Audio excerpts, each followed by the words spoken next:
Bienvenue sur le podcast L'Alchimie de l'être.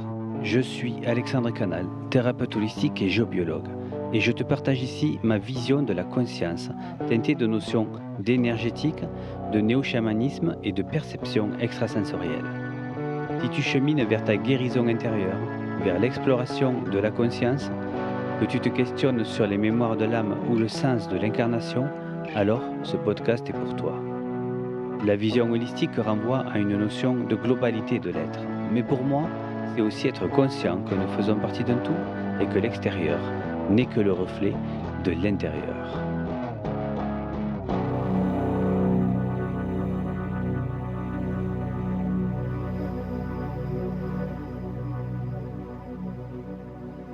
Voilà, pour continuer un petit peu dans la lithothérapie, cette fois je vais vous parler des pierres de protection. Après, pour les autres épisodes, je reviendrai à d'autres sujets plus vastes, plus généraux.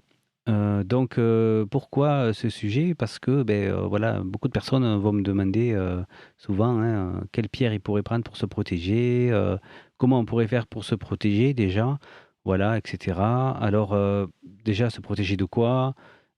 Pourquoi se protéger? Est-ce qu'il y a vraiment une utilité? Est-ce que justement, un ne nourrit pas justement des peurs? Voilà, donc c'est quelque chose qui est assez essentiel, il me semble. Et je voulais apporter un petit peu mon regard, avec toujours, une approche différente bien sûr de la litho, dans l'approche de Regina Martino, vite fait pour en reparler vite fait. Donc c'est, une approche qui est plutôt basée sur la bioénergie, c'est-à-dire le ressenti direct de l'énergie, la perception directe de la bioénergie et pas basée sur, de l'utilisation d'outils de radiesthésie qui pourraient être plus, comment dire, influencés par le mental. Et voilà, c'est des approches qui se veulent plutôt, objectives, hein, basées sur vraiment l'expérience du ressenti, direct, en prenant en compte aussi les données, subjectives parce que tout le monde est différent et tout le monde peut percevoir des choses différentes. Voilà, donc ce qu'a fait Regina Martino, c'est, enfermer, les pierres dans des boîtes blanches et tester à l'aveugle avec des groupes de personnes sensitives et ils ont fait tout un protocole comme ça qui ont redéfini un petit peu, les véritables effets bioénergétiques des minéraux les plus courants, en fait, ce qu'on retrouve le plus souvent dans la litho. Voilà, donc ça a donné des choses quelquefois qui sont similaires, mais quelquefois différentes de ce qu'on peut lire effectivement dans les bouquins. Alors voilà, moi je continue un peu dans cette lignée-là, avec cet épisode d'aujourd'hui et on va parler justement des protections et il y a quelque chose qui peut, qui m'agace encore, moi je sais que j'ai l'impression d'être, agacé par beaucoup de choses. Heu, c'est par rapport à certains vendeurs justement qui sont un petit peu, qui jouent un petit peu sur les peurs et tout ça. C'est-à-dire que quelquefois, déjà m'ont dit que, beh, voilà, certaines personnes leur avaient dit, qu'il fallait qu'ils se protègent des énergies négatives, qu'ils étaient sensibles ou qu'ils risquaient ou qu'ils avaient des entités, près d'eux ou je ne sais rien. Souvent, il y a des vendeurs peu scrupuleux. Bon, peut-être certains qui y croient vraiment, mais d'autres qui, à mon avis, sont peu scrupuleux et seraient prêts un petit peu à coller à des peurs aux gens pour, parce que ça fait vendre, en fait. Ça joue sur l'émotionnel et l'émotionnel, quand on fait peur à quelqu'un, peut, voilà, pousser à dépenser des sous, tout simplement. Donc je suis là un petit peu aujourd'hui, face à tout ça et je vais, apporter une vision différente vraiment parce que je trouve que quelquefois justement il y a des abus, c'est pas juste. Donc déjà par rapport aux peurs, je me permets de vous renvoyer à l'épisode numéro 8 qui s'appelle «Sortir de la peur des énergies négatives» et ça, c'est vraiment pour moi une notion essentielle, en fait. Parce que, se protéger, entretenir ses peurs, c'est vraiment rentrer effectivement dans un cercle vicieux. Plus vous dites que vous avez besoin de quelque chose pour vous protéger, plus vous allez, comment dire? Confirmer, vos failles et nourrir justement le fait, la croyance que vous avez une fragilité, et que vous pouvez être éventuellement, voilà et comme vous êtes, comme souvent les gens ne sont pas forcément, sûrs de l'efficacité de leurs moyens de protection, il y a toujours, enfin souvent en tout cas, une part de doute qui fait que, au final, on ne sait jamais si ça marche trop ou pas et donc ça va pas forcément ça va rassurer un petit peu sur le moment, mais au final, on finit par se poser des questions, quoi. Donc le doute est toujours là, enfin peut revenir comme il est parti aussi vite et donc c'est essentiel justement de sortir un peu de toutes ces croyances et tout ça. Donc moi je crois bien sûr au vrai pouvoir de la litho parce que c'est quelque chose que je perçois, que je ressens, qui est une réalité énergétique certes, mais qui est une réalité pour moi dans ma, vie de tous les jours et il y a vraiment quelque chose à faire. Il y a vraiment une utilité, en fait, avec ces pierres-là. Mais je voulais vraiment vous expliquer, le pourquoi du comment, quoi. Qu'est-ce qu'il y a derrière et comment ça fonctionne? Et quelles pierres, peuvent vous être utiles en attendant de, bien sûr, de continuer à travailler, sur vos blessures et de résoudre, toutes vos incohérences énergétiques. Car, il faut garder toujours à l'esprit que la finalité, c'est de ne plus avoir besoin de ça, hein, bien sûr. De pouvoir, en fait, garder cette cohésion, dans n'importe quelle situation. Donc en attendant, les pierres font partie effectivement de ce qui est souvent, conseillé. Alors, il y a des histoires de croyances quelquefois. Pour, parler un petit peu sur, l'aspect, voilà, est-ce que c'est une croyance? Est-ce que c'est une supposition? Est-ce que c'est une réalité énergétique, effectivement. Bon, les minéraux ont une vibration. Pour qui ressent l'énergie ou est un peu sensible, c'est indéniable, en fait, hein, on l'expérimente. On peut vraiment le ressentir dans le corps des effets vraiment différents selon les pierres. Donc ça, pour moi, ça ne fait aucun doute. Mais après, certaines personnes, vont leur prêter un petit peu des croyances comme, des comment dire? Des propriétés qui sont, surtout issues de la croyance. Comme par exemple, on pourrait se protéger, avec une amulette magique.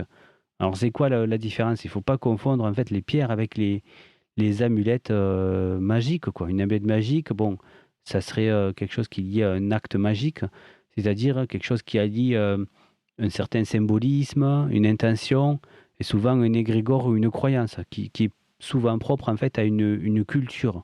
Vous savez que dans plein de pays, voilà, il y a comme en Grèce, il y a l'œil bleu, il y a plein de choses comme ça qui vont protéger soi-disant du mauvais œil et cetera. Chez nous, c'est beaucoup de médailles bénites, comme de médailles de Saint-Benoît par exemple et tout ça, qui se protègent des attaques de mauvais sorts et cetera. Dans la croyance populaire, je parle. Pourquoi? Parce qu'en fait, effectivement, quand ces médailles sont bénites, où elles sont vraiment, bien sûr, conçues dans une symbolique particulière et magique, elles vont porter, une information qui peuvent nous relier à, un égrégore. Donc un égrégore, qu'est-ce que c'est? Pour ceux qui connaissent pas, en 2 mots vite fait, c'est, le principe en fait de créer en fait un esprit un peu indépendant, on pourrait dire. C'est-à-dire que c'est la convergence de pensées, d'intentions et de croyances, de toute une culture ou d'un groupe de personnes tout du moins, qui va, se mettre en commun et créer en fait une espèce d'entité, artificielle, qui contient, voilà, une certaine énergie, une certaine vibration, une certaine fréquence, voilà, vibratoire. Qui, qui peut être un réservoir, d'énergie, sur lequel on peut se brancher, en fait, voilà. Quand on fait appel à, quand on se branche, en fait, par exemple, je sais pas, au pouvoir guérisseur des secrets traditionnels, comme la prière pour le feu et tout ça, par exemple, il y a sûrement une histoire d'égrégore, en fait. D'ailleurs, elles sont beaucoup, d'ailleurs, ces secrets, bon, peut-être je ferai un épisode vraiment sur le sujet parce que j'ai creusé un petit peu la question il y a des années. Au début de mon parcours, c'est intéressant parce qu'il y a des secrets qui sont chrétiens et d'autres non. Donc bon, bref, c'est une autre histoire. Mais effectivement, ça peut faire appel à quelque chose. Quand on fait un secret comme ça, on sent vraiment qu'il y a une énergie, de l'extérieur qui s'ajoute, quoi. Alors, moi, je pense aussi qu'il y a une énergie donc qui vient de notre propre, vibration à nous. C'est-à-dire que, il y a effectivement, quand on a une symbolique, on peut avoir un objet magique qui va, activer une certaine part de notre être qui va aller puiser l'information dans l'égrégore et la retransmettre sur l'objet, par exemple, vous voyez? Je pense que c'est nous l'intermédiaire, en fait et arrivé à un certain niveau, on n'a plus besoin, de se brancher à un égrégore. Parce que l'égrégore, ça a quand même un revers, c'est que, c'est quand même, effectivement quelque chose de l'extérieur, quand même, sur lequel on se branche et ça veut dire que, pour capter quelque chose de l'extérieur, on laisse aussi une part de soi, vous voyez? Pour moi, mon credo, c'est vraiment qu'on n'a pas besoin de se brancher à quoi que ce soit. On a, bien sûr, notre propre source, notre propre vibration qui peut, qui va nous aider et à la limite, moi, je préfère utiliser, me brancher, aux choses naturelles comme les énergies, des phénomènes énergétiques qu'on trouve sur des lieux, sacrés, hem et des aides comme les plantes ou les minéraux, et cetera, tout ce qui vient de la nature. Donc je voulais juste, faire cette parenthèse, pour, dire que, beh, voilà, il y a cette possibilité-là, mais ça serait bête, en fait, de prendre les pierres pour les égrégores, hein, ou des croyances ou ou des amulettes, je veux dire, liées à des croyances ou des choses comme ça.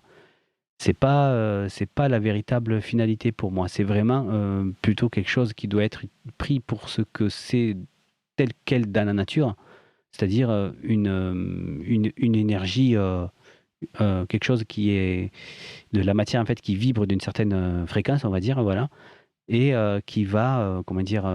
Influencer notre propre énergie et la soutenir et c'est vraiment une collaboration entre le règne, minéral et le règne humain. On pourrait dire, par exemple, le chaman, quoi, vous voyez? Il y a vraiment une collaboration entre une énergie naturelle et notre conscience à nous, quoi, voilà. Donc moi, je préfère les utiliser comme ça, telles quelles. Donc ceci étant dit, je vais, vous parler maintenant de quelques pierres, qui pourraient, être utiles pour, garder une meilleure cohésion énergétique. Déjà en énergétique, il y a une notion, que je me permets de rappeler, c'est, la notion de densité.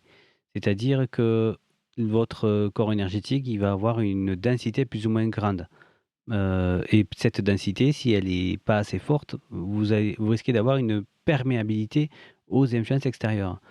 C'est-à-dire que le, système énergétique a du mal à garder, sa cohésion et si l'énergie de l'extérieur est forte, elle va avoir tendance un petit peu à déformer et à vous déstabiliser en fait, ce corps énergétique.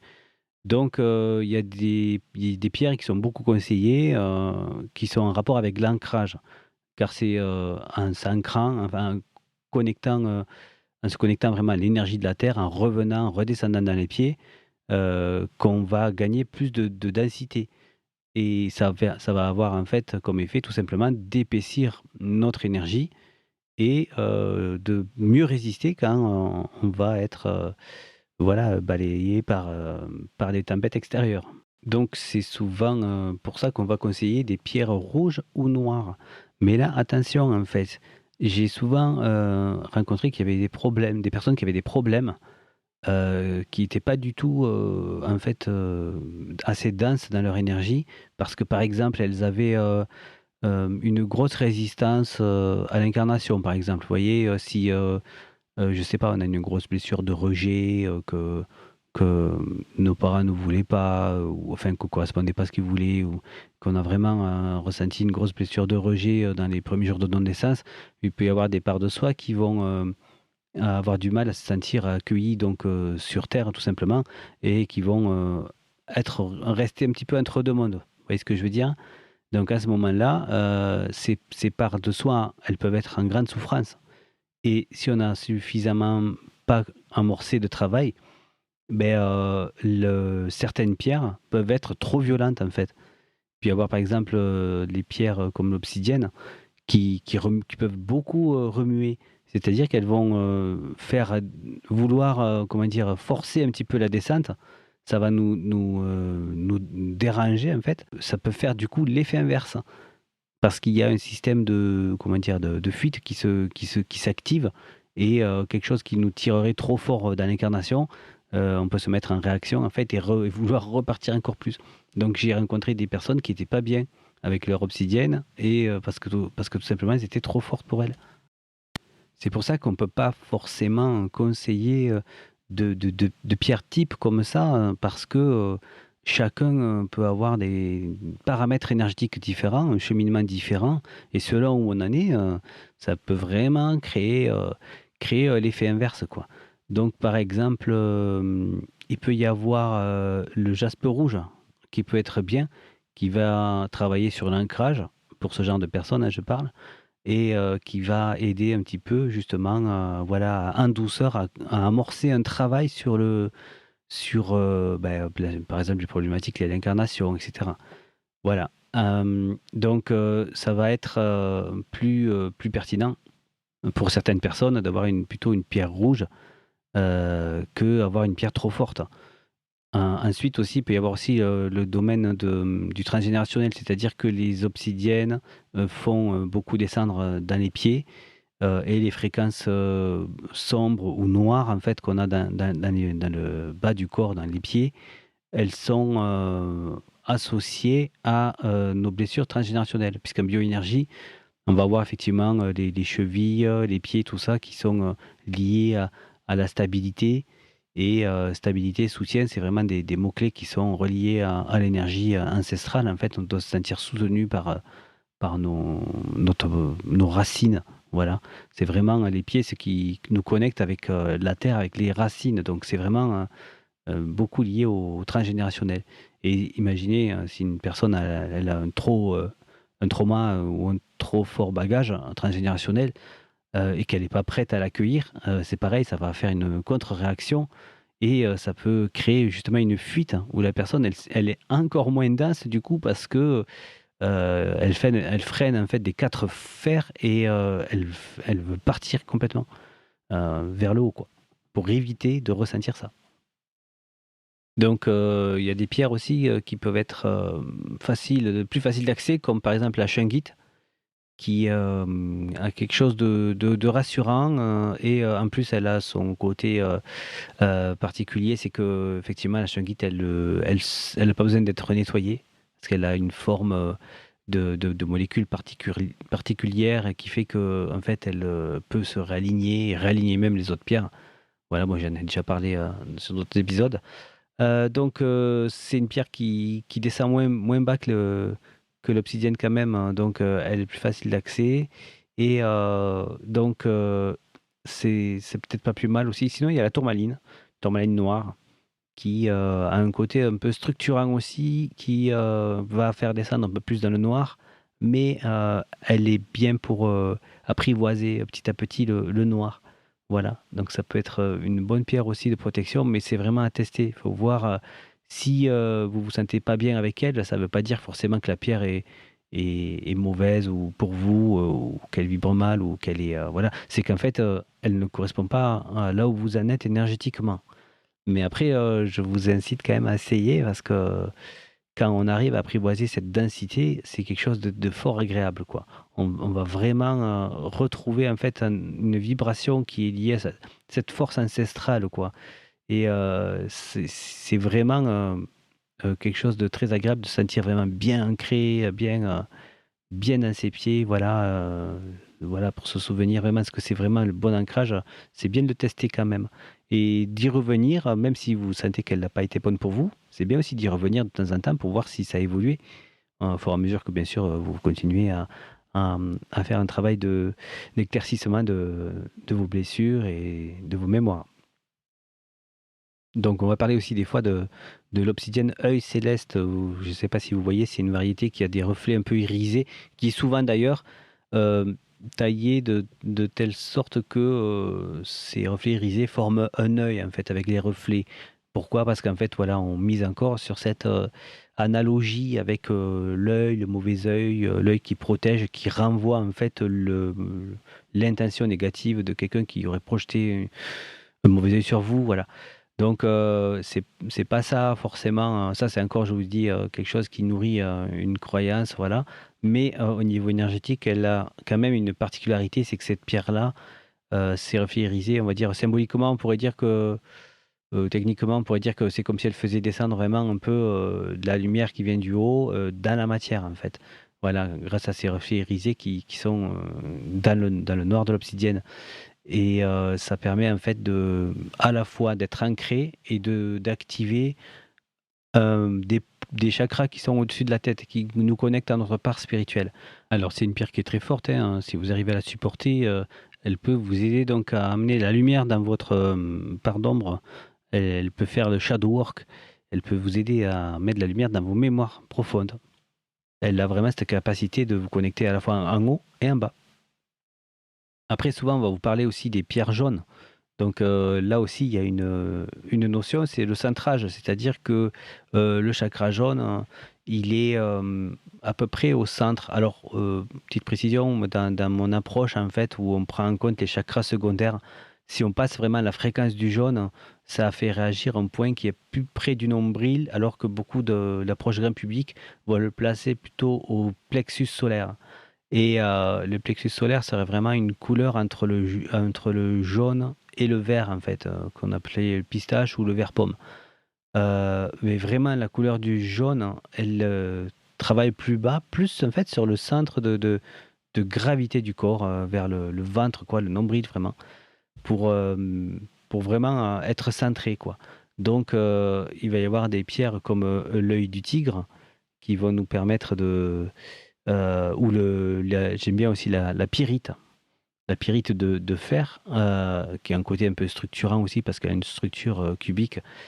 Donc ces pierres-là, en fait, elles ont pour effet de nous recentrer, recentrer notre corps énergétique. Et recentrer l'énergie, là, dans le ventre, c'est en fait s'affirmer et oser prendre sa place.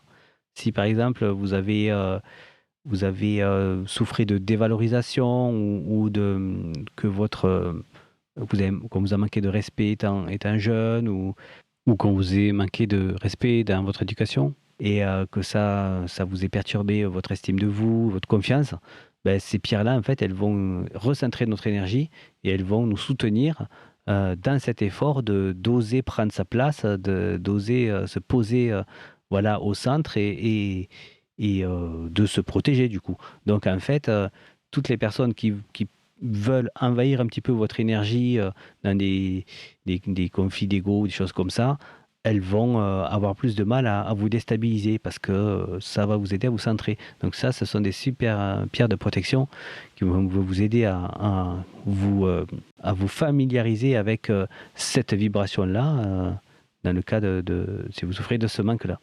Ensuite, on a des pierres aussi qui sont liées au turquoise, qui peuvent nous aider. Par exemple, dans le cas de personnes qui sont trop empathes, des personnes qui sont hypersensibles, ou ce qu'on appelle les hypersensibles empathiques ou les hyperempathiques, ou les médiums empathes, ou voilà, tout ce genre de choses, qui vont aussi être liées souvent à des problématiques liées à l'ancrage. C'est-à-dire que les personnes déjà manquent souvent de densité parce qu'il y a un travail à faire pour vraiment venir s'incarner pleinement dans le corps.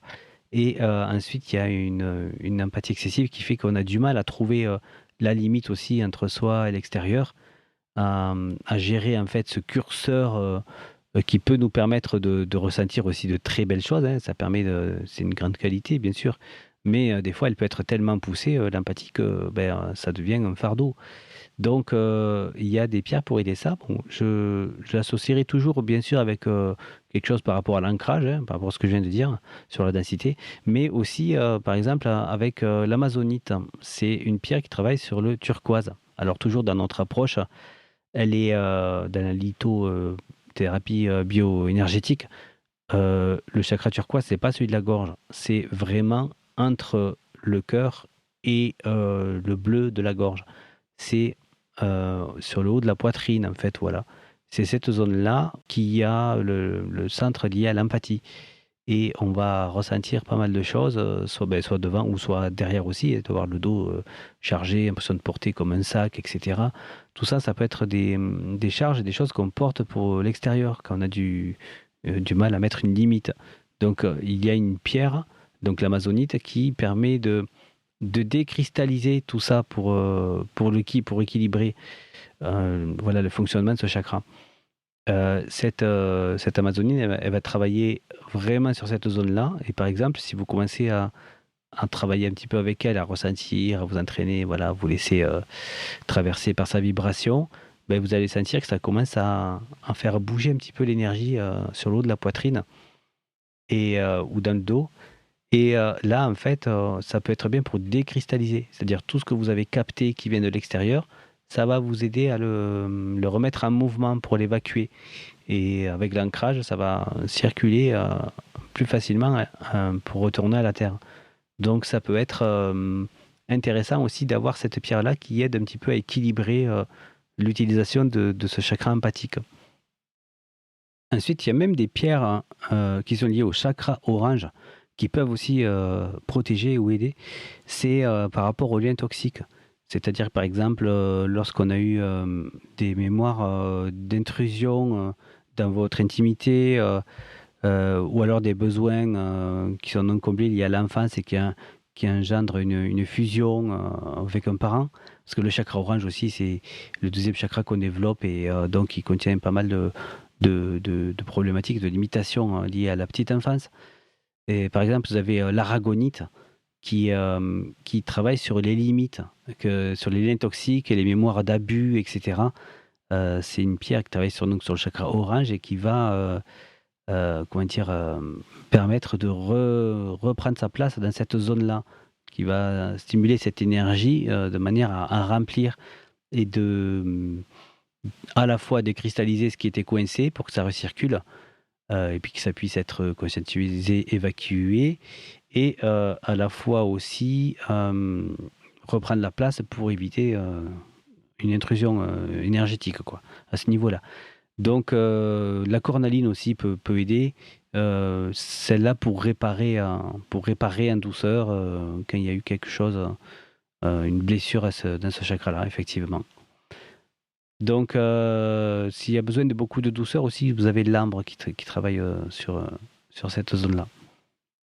Ensuite, on a, des pierres qui sont, aussi, liées au violet, qui sont dans les violets.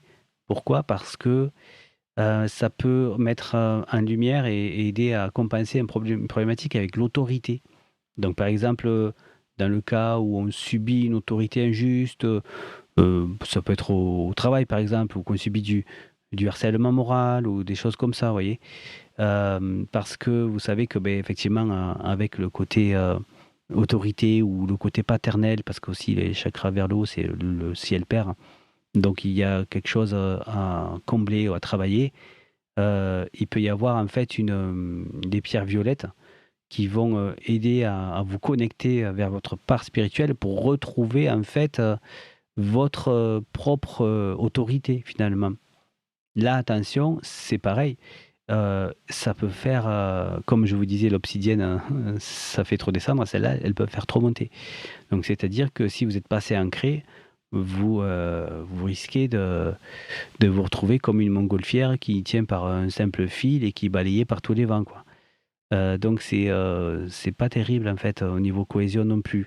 Alors, il y a des petites parades, on peut l'associer à d'autres pierres ou alors, on peut prendre des pierres, plutôt que de prendre par exemple de l'améthyste et tout ça qui pourrait faire monter trop haut, il pourrait y avoir, la charoïte. J'adore cette pierre, elle est vraiment, entre les 2. Elle travaille dans le violet et elle aide à faire circuler, les informations aussi entre les 2 hémisphères, hein, c'est-à-dire entre le côté, mental, analytique et le côté corporel, et sensitif. C'est vraiment, une pierre en fait qui aide à la fois à s'ouvrir vers le haut, mais en étant conscient du corps, connecté au corps. Donc c'est vraiment, une bonne reliance parce qu'en fait ça permet, au lieu d'aller chercher là-haut la reliance, ça permet de faire descendre quoi donc c'est dans ce sens-là qu'elle est, aussi d'ailleurs souvent conseillée, pour les problèmes avec le père ou l'autorité. Donc celle-là, la charouite, elle est pas mal et dans les améthystes, il y a une autre variété aussi qu'on appelle aussi l'améthyste dark qui est, d'un violet, plus profond, plus sombre. Donc celle-là aussi, je trouve qu'elle a un peu les mêmes effets que la charouite. Elle connecte vers le haut, mais elle a un côté corporel parce qu'elle a plus de sombre. Donc elle a ce sombre qui va retenir quand même un petit peu la vibration, pour pouvoir la connecter à la densité.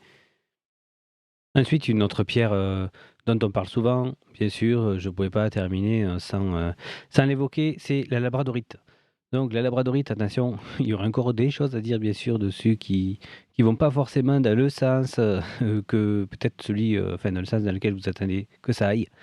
Donc c'est-à-dire que la labradorite, on dit souvent que, ben voilà, c'est la pierre qui va, servir au thérapeute parce qu'elle peut absorber, le mal-être des gens à la place du thérapeute.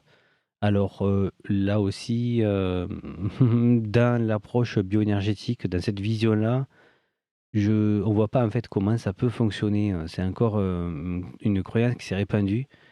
Pour moi, je pense parce qu'effectivement, c'est une pierre qui peut aider à protéger, mais, elle devait simplement se charger comme toute autre pierre en fait. Donc c'est sûr que si on ressent qu'elle a besoin d'être nettoyée, c'est parce qu'elle s'est chargée par l'énergie ambiante, environnante. C'est pas, c'est plus une question de proximité plutôt que d'attirer en fait, comme un aimant, le négatif. C'est-à-dire qu'en fait, la labradorite, alors on entend, pas mal de choses dessus, il y en a qui vont dire que c'est plus le troisième œil, il y en a qui vont dire que c'est plus le chakra coronal, quelquefois aussi le cœur, enfin, on entend beaucoup de choses, en fait. Il y a des livres qui se contredisent à ce sujet.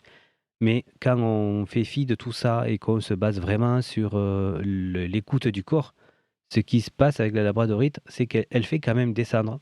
Il y a un certain ancrage et elle va travailler effectivement sur les cuisses, les jambes et elle permet de bien s'ancrer finalement aussi. C'est encore une question de, s'ancrer pour se densifier notre énergie vitale.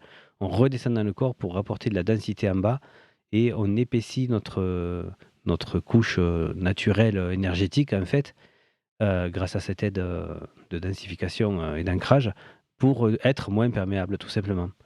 Et ensuite, il y a ce côté iridescent aussi dans la labradorite qui fait que, on peut l'avoir aussi comme, quelque chose qui fait passer la lumière dans les parties, justement, plus basses dans le corps, enfin dans les parties plus sombres et tout ça. Elle va nous aider à descendre et à faire descendre la lumière, dans l'ancrage, dans les jambes, dans les mémoires, familiales.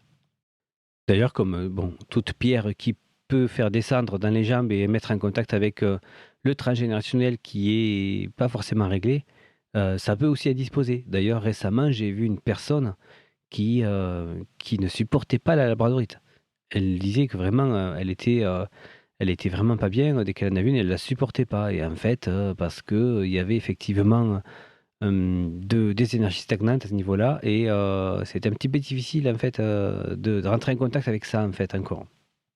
Donc voilà, pour résumer, cette pierre, c'est vraiment faire descendre la lumière dans notre monde intérieur, dans nos mémoires, pour, l'éclairer, de l'intérieur et c'est dans ce sens-là qu'elle va, comment dire? Nous aider à prendre conscience de nos zones d'ombre et de nous d'aider à nous densifier, que ça va faire office de, pierre de protection. Mais moi, je pense pas personnellement qu'elle prend le mal à la place, des gens, que les thérapeutes reçoivent. Donc en conclusion, voilà, ça a été pas mal, quelques pierres qui sont pas mal déjà. En conclusion, je pourrais dire que cette vision-là, elle dit que, les pierres, elles peuvent apporter une correction énergétique, en fait, qui va diminuer votre sensibilité et vos faiblesses. Mais, il faut pas oublier que, l'extérieur, c'est un miroir et il est primordial, pour moi, toujours de regarder la cause intérieure. Chercher des moyens, magiques pour se préserver de l'extérieur, sans conscience, entretient justement des peurs qui vont amplifier de plus en plus, au final, les problèmes. Donc le travail est toujours, à faire, en fait, il faut arrêter de chercher à se protéger, voir plutôt, effectivement, quelle pierre pourrait vous aider pour maintenir votre cohésion, mais continuer à avancer, sur vous. Et pour retrouver quelques descriptions de pierres, vous pouvez, voir ça sur ma boutique materia-prima.net. Je te remercie de ton écoute, j'espère que cet épisode t'a parlé. S'il t'a plu, n'hésite pas à le liker et le partager. Tu peux suivre mon actualité sur mon site alexandrecanal.net, sur Instagram alexandre.canal.alchimie ou sur ma page Facebook, l'alchimie de l'être. À très bientôt.